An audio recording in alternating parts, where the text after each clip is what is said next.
Alors vas-y, fais-moi une proposition. Je vais m'asseoir et je t'écoute. Allez, vas-y, dépêche-toi. À titre personnel, c'est ma nature, je suis hostile à l'hégémonie, c'est-à-dire à la domination totale, avec un seul groupe. Que vous appeliez ça la doxa, que vous appeliez ça la pensée unique, et en particulier dans le domaine de la santé. Y a la marre à la fin, alors parlez-moi un peu.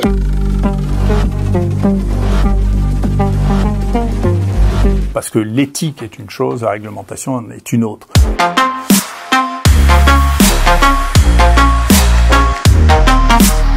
De l'autorité basée sur de l'ignorance.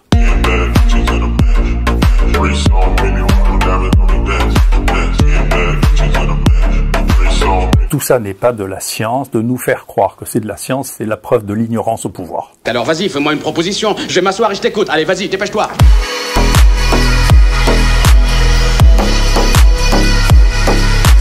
Quand on veut être autoritaire, au moins, il faut avoir un niveau de connaissance qui ne soit pas des lieux communs, rabâchés dans des environnements peu scientifiques. Pour accepter l'événement tel qu'il arrive.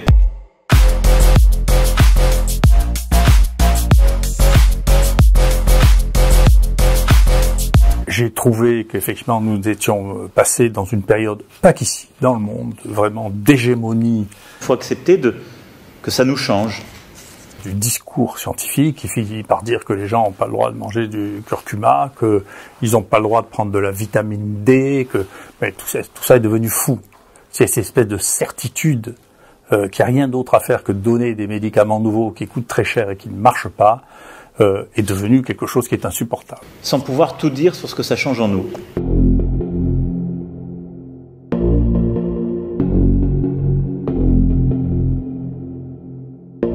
Il y aura un débat, là, qui amènera les gens à expliquer comment ils prennent des décisions de cette nature qui ne sont pas basées sur de la science.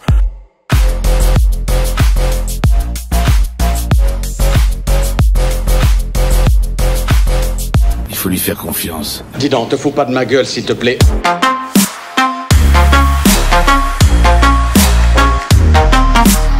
Tout ça est un problème. Moi, j'en ai souffert parce que la presse est engouffrée dans cette espèce d'hégémonie qu'elle aime bien, parce que elle adore les messages simples, si vous voulez, et que donc, quand un gouvernement a des messages très simples, la presse adore ça, c'est comme ça. Et donc, moi, ça m'est arrivé plusieurs fois de me retrouver en face de journalistes qui m'expliquaient à moi mon cœur de métier de la science.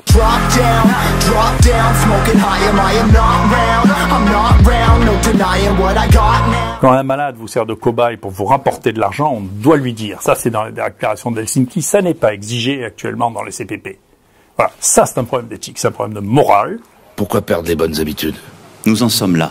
En attendant, montrez-nous vos papiers.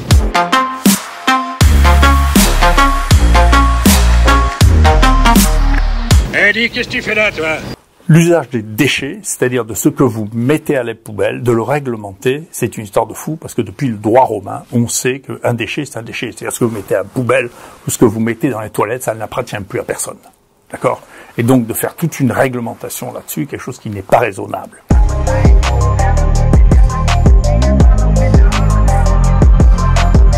Moi, je suis d'accord s'il m'interroge pour lui dire ce que je pense de l'éthique en France, et j'en pense beaucoup de mal.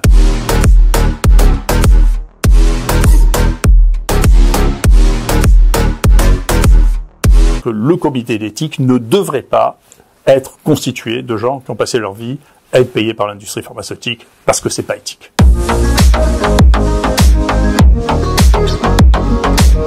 J'espère qu'effectivement on va sortir de l'hégémonie de la pensée pour revenir à un monde normal dans lequel on débat. Tout le monde parle de démocratie, mais la démocratie c'est le débat. Il faut qu'il y ait un côté et l'autre, il faut que les gens discutent et arrivent à un accord sur quelque chose qui est raisonnable et pas sur l'opinion de celui qui a les ficelles à un moment donné.